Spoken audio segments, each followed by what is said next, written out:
friends, and welcome back to my YouTube channel. My name is Sweetie for those of you who are new here. It is time to review my books for December. I feel like I already did this, but in reality I haven't. I just did a yearly wrap. I still have to do my December books. Let's just jump right into it. So for December, I read a total of 8 books. 6 of them were fantasy and 2 of them were romance. In total, I read 4,014 pages. Starting off with the first book I read for the month of December. I read this one on my Kindle, and that is Sugar and Snow by Irene Davis. This is a Nutcracker continuation. So obviously it was for December. I wanted to read something related to Christmas. So as I mentioned, this is a Nutcracker continuation. So this picks up after Marie comes back from the Sugar Plum Land. I believe it's what it's called. I forget what the actual place is called. But it's after the whole like Mouse King, the whole Nutcracker, her going to the kingdom. Basically, Marie kind of grows up to be like a young woman, and throughout the whole time that she's been growing up, no one believes her about her time in this magical land because, you know, magic. Eventually, one day her older brother brings back a cavalry man to the annual party that they have, the annual Christmas party that they have. And then suddenly her whole world just turns upside down, and next thing you know, her niece is missing, and the Mouse King is back, and the Nutcracker is back. So it's just a continuation of the Nutcracker. So overall, this was a cute little story. I don't think it's a novella. I don't think it's classified as a novella. It was a little bit confusing to follow, I'm not going to lie, and because of that, I got a little bit bored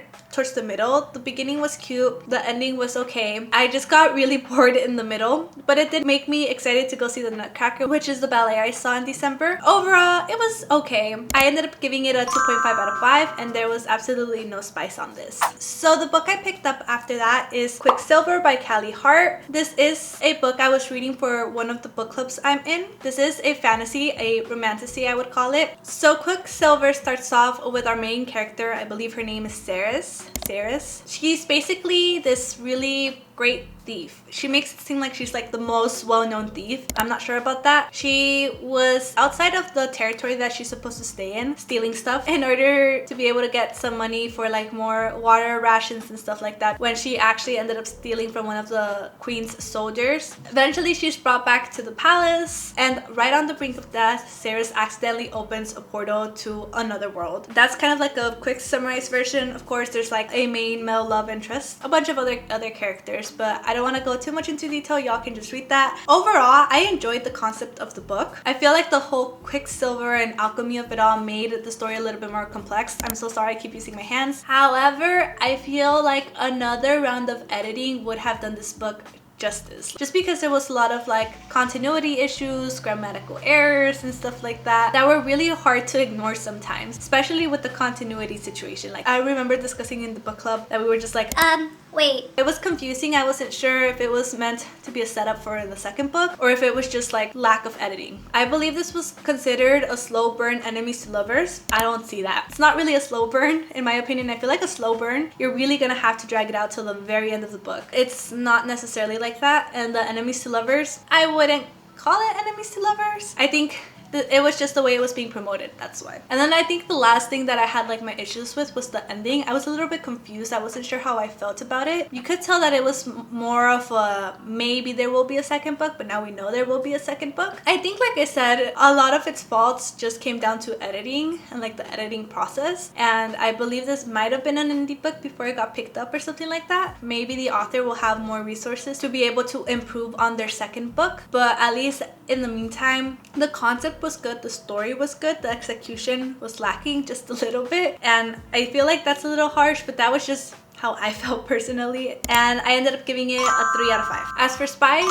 I'm going to say a 2.5 out of 5. It was definitely a little spicy in there, here and there. So then the book I read after Quicksilver was All I Want for Christmas by Maggie Knox. This was my blind date with the book. I was so excited, ready for the Christmas vibes and everything. It's this little rom-com book. So the story is about 2 people who enter a contest, a singing competition / reality show, show. So our main character, Sadie, she's just trying to make it big as a singer, while Max is the son of a famous singer. Eventually they are paired up together, and the chemistry that they have is so big that they are told to act as a couple for the remainder of the show. So it ends up being a fake dating trope, except, little caveat, they really don't like each other. So that's kind of like the groove of the story. It takes place around Christmas time. Did it feel necessarily Christmassy? Not really, if I'm being honest. I think at first I was here for the Christmas vibes, but you could take this plot, this story, and put it in a different season and it should work fine. I was extremely excited when I started reading this book because it felt Christmassy, the cover. I was in a very big Christmas mood. But other than that, for the sake of not wanting to put down an author, I'm just going to say it was not my kind of book. It was not my cup of tea. I almost DNF'd it and I ended up just finishing it because I was not that far off from finishing it. All other things I'm going to say, it's just a miscommunication trope. I don't like the miscommunication trope, and that's what this book was. Basically, I ended up giving it a 1.5 out of 5. So after that, I picked up Fourth Wing by Rebecca Yarros. This is a reread. I read this back in October of 2023, and the reason I'm reading it again is because, as you all know, and as I've mentioned so many times, I pre-ordered Onyx Storm, so I'm waiting for that book. I'm making a more in-detail vlog of like my whole experience reading Fourth Wing. Obviously, Fourth Wing is a reread, so you won't get my authentic first impressions of it, but Iron Flame and Onyx Storm I have not read, so I'll be vlogging that and my reactions and stuff like that in that vlog once I'm done with Onyx Storm. In the meantime, Fourth Wing, if y'all are like me and live under a rock and have no idea what this book is about, this is another fantasy slash romance, heavy on the romance, heavy on the fantasy. We have our main character, Violet, who has her whole life trained to be what is called a scribe, so like a record keeper, basically glorified librarian slash record keeper, only for her mom to force her into the writer quadrant, which is the people who fly dragons, and they're military people and stuff like that. And she has about a month to prepare to be able to pass the test to get into it, and this is the only quadrant where they genuinely die. Like, a lot of people die before they even get the chance to bond with the dragon. Follows the story of Violet going through all these challenges and trials and stuff like that, learning how to get stronger. There's some romance there, so we have our main character Satan that everyone's in love with. Yeah, that's basically Fourth Wing in a nutshell. For the first time I read this, I gave this a 5-star. This was one of my first fantasy books. I think I was reading Throne of Glass at the same time that I was reading this one. It was my first introduction to like a dragon book. I had not read any books about dragons. I was just getting into fantasy, so I adored this book. It was such a good stepping stone into fantasy. I gave it a 5.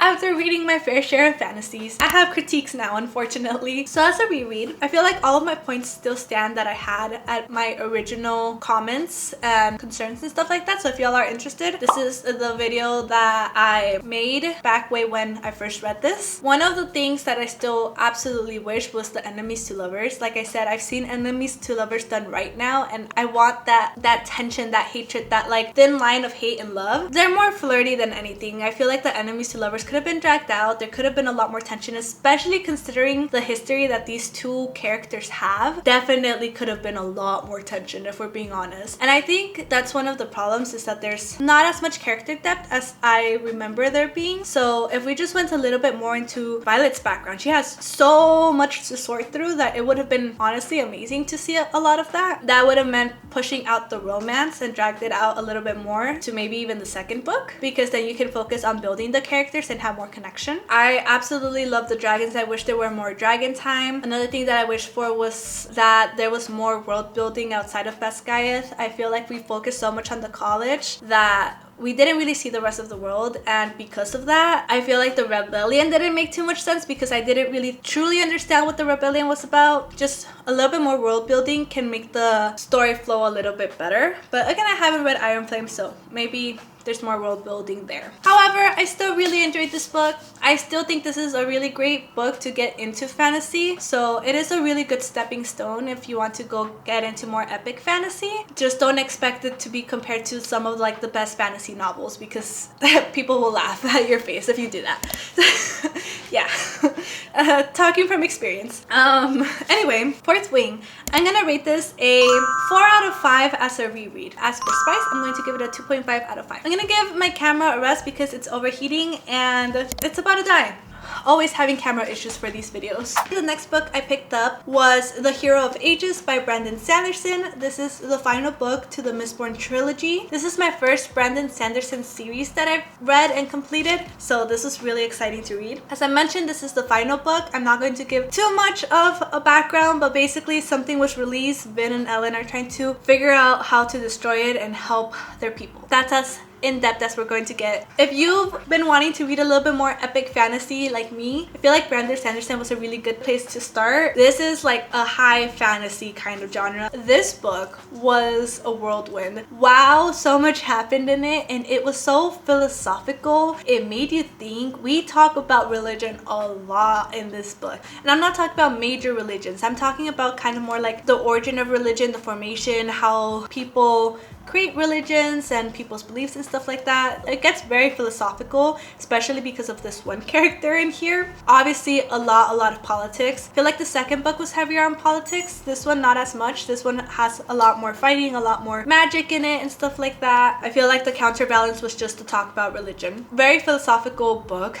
The ending was absolutely insane. Love the ending. Love the side quests. Every character was so interesting. Just really thoroughly enjoyed this book. It was great. It was such a good book. It was a little bit hard to follow at times because again it gets very philosophical at times, but not in a way where it's like pretentious or anything like that. It was just kind of like you really have to pay attention to what you're reading. Yeah, it was a really good book, a really good series. So overall I'm going to rate the series a 4.5 out of 5, and I will recommend the series to anyone who is looking to get a little bit more into epic fantasy. This was a really good place to start without getting overwhelmed by like huge books. It's still a pretty big book, but it was still really good to read. So then the book I read after that is Collide by Bal Cabra. I believe that's how you say the name. This is the other book I read for the other book club I'm in. In case y'all are keeping track, I am in 3 book clubs now actually. I just joined another one. When I was reading for December, I was in 2. So this is the second book. So this is, as you can tell, a hockey romance, a college hockey romance. This story is about our main character Summer is getting her degree in like sports psychology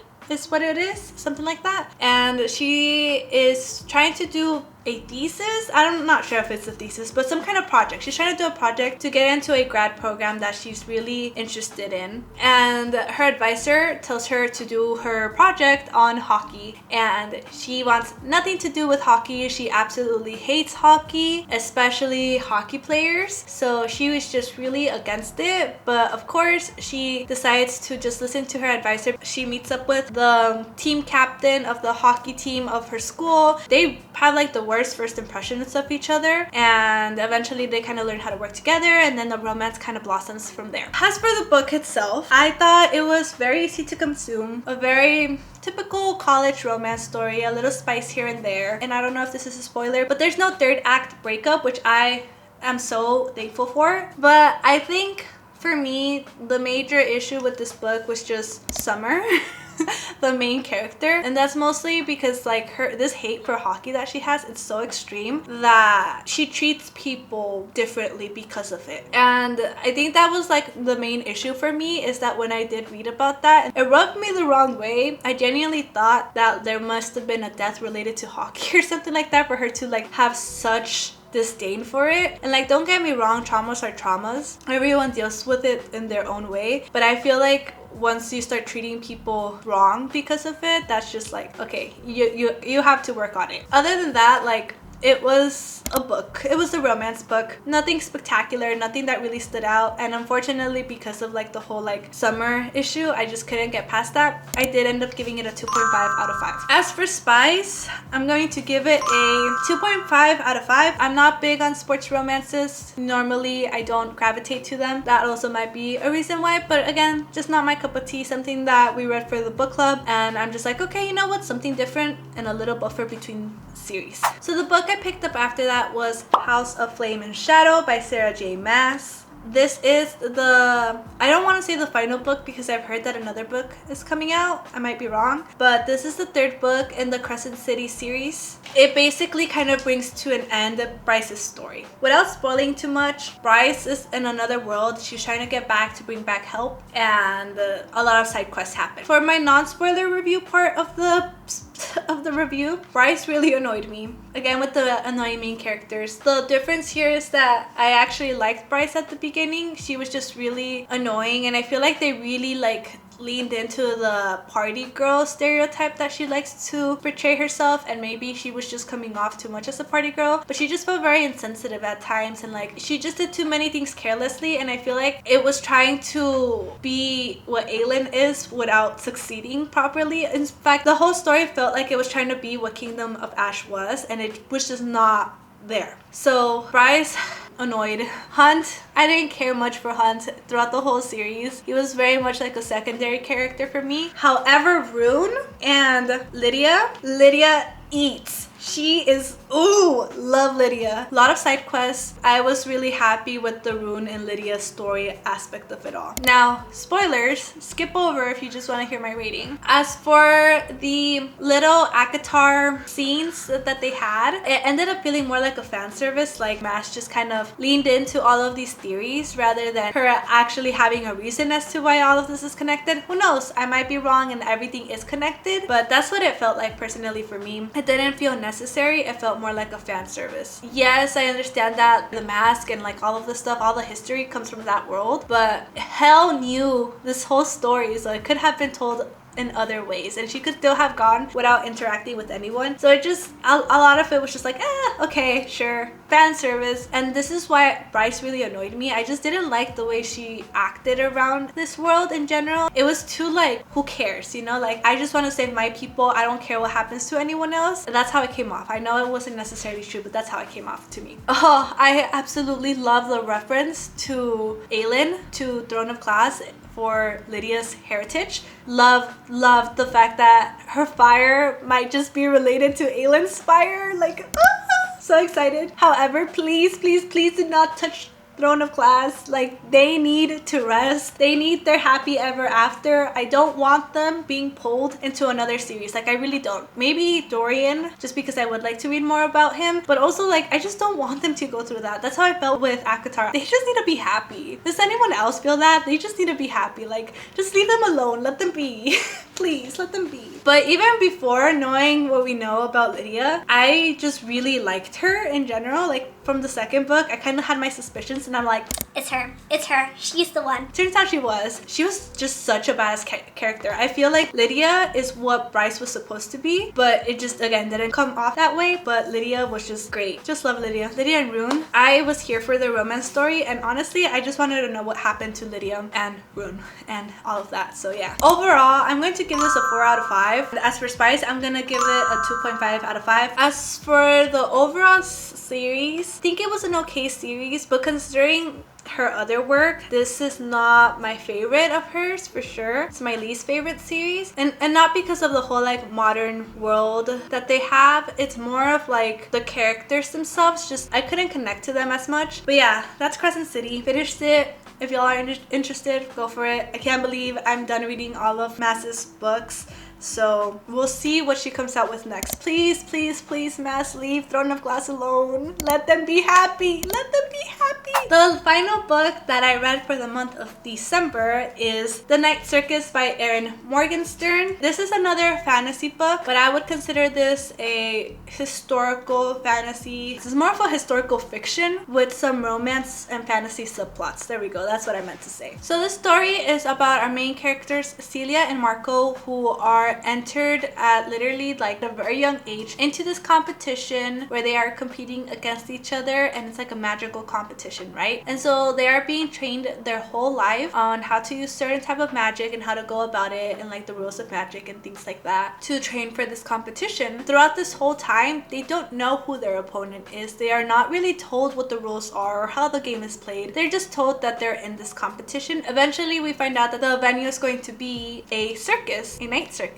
as you can see on the title. And so yeah, it follows the story of Celia and Marco just kind of navigating this competition and trying to understand what it means, realizing that the more that they do, the more it affects other people as well. It is a really good story. It is so magical, so whimsical. I feel like it's a long story for why people ran away and joined the circus kind of phrase, you know. But I don't know, it just made me really want to go to a circus, but not like any circus. I kind of just want to go to like Cirque du Soleil or something like that. But this had like everything, right? It had everything. It just made me feel like I was there. Like the description, the writing was absolutely beautiful. The story was just mesmerizing. I don't know, it was just such a beautiful story. I loved the characters, just really enjoyed myself. It was a really good way to end the year, honestly. So overall, I'm going to give this book a 4 out of 5. To the person that recommended me this book, thank you so much. I absolutely loved it and I really enjoyed it. So if y'all have any more recommendations, please leave them down in the comments below because I am ready to read your recommendations. This was a good book. Very good book. Thank you very much. And okay, technically I finished this January 1st, so I did not finish it by the end of the year, so I did not include it as my overall end of the year books. I'm still going to include it in my December month because I read it during December for the most part. So yeah, The Night Circus. But overall, I think that's it. If you like this video, please give it a thumbs up. If you haven't done so already and you would like to, please subscribe. I make book content and a little bit of vlogs here and there. If you have any book recommendations or have read any of these books, please leave a comment down below. I would love to know what your thoughts are. And I think that's it. Thank you all so much for watching. Have a beautiful day and I will see y'all next time. Bye!